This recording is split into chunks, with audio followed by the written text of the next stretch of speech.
आदिम सान्तार मानवतान रामेश्वर मुर्मू गंकेयाग ऑल तुमल छटियर बिनती रिया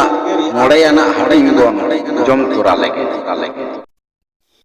ऑक्तो जानिक गे चेवरिया मेला रे ओने सरक पुरी रे को ताहेन उनको देवालोक को नाना हुनरा ओंडे गालोज गोटाय लगित तेको जावरा ताहेन आदो एंतेर उनको देव देवालोक कोमा ओने उन ऑक्तो रे दो उना सरक पुरी रे को ताहेन कान ताहेन आदो खान ओने ओंडे एकसागे ताहे ताहे ते उनको को दो उनरे आदि तेट गे को आलिस चाबावाकान ताहे उना खातिर गे मिद दिनो उना चेवरिया मेला रेना गालोच आखड़ा रे उना सरक पुरी बेगोर आरहों मिद नावा ठाव नेल से पीछे नाम रिया कथा उनको कोको उद्गेल केदा जहाँ रे ओने डोंडेक लगित नापाय ओकोज ओंडे ऑक्तो खांडाव को गानोक मा आर उना बखराते उना पांजा नाम रेना आंगीभार दो उनको सनाम कोते गे आरहों उनी लिटे गोसाई गे उनरे उनको दोको लादेया देया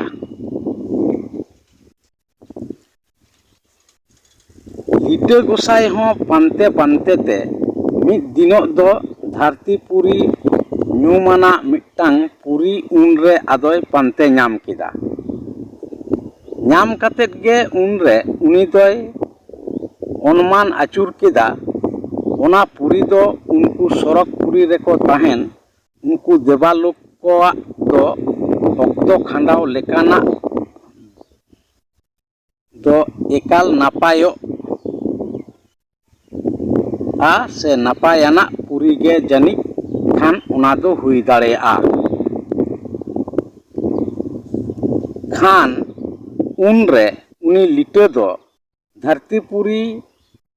नाम सत कातेत गे आरहों उनी दो उना सरक पुरी ते रुवाड़ सेनेना सेन कातेत गे चेवरिया मेला रे जावरा मिट कातेत सनाम कोगे उना कथा को आदोय लई भिड़ावाट कोआ आर उनको कोहों उना कथा को आंजम कातेत उनरे आदि तेट गे को कुसियेना उना तायम खन गे उनको बोंगा बुरु को दो तोड़े सुतम ते टुंडंग आड़गो हेज कातेत ओने लिटै चियलेत उना धरती ᱧᱩᱛᱩᱢᱟᱱᱟ पुरी रे को दाड़ा बाड़ायेत ताहेन हास खेल रस्का रमोज गोटा दाड़ा आचुर बाड़ा कातेत आरहों उनको दो उना सरक पुरी तेगे को टुंडंग रकाब रुवाड़ ताहेन उनरे ठाकुर ठाकुरन ताकिन हों ऑक्तो जानिक गे ओना धरती ᱧᱩᱛᱩᱢᱟᱱᱟ पुरी रे आकिन हों आड़गो हेज काते किन दाड़ा बाड़ायेत ताहेन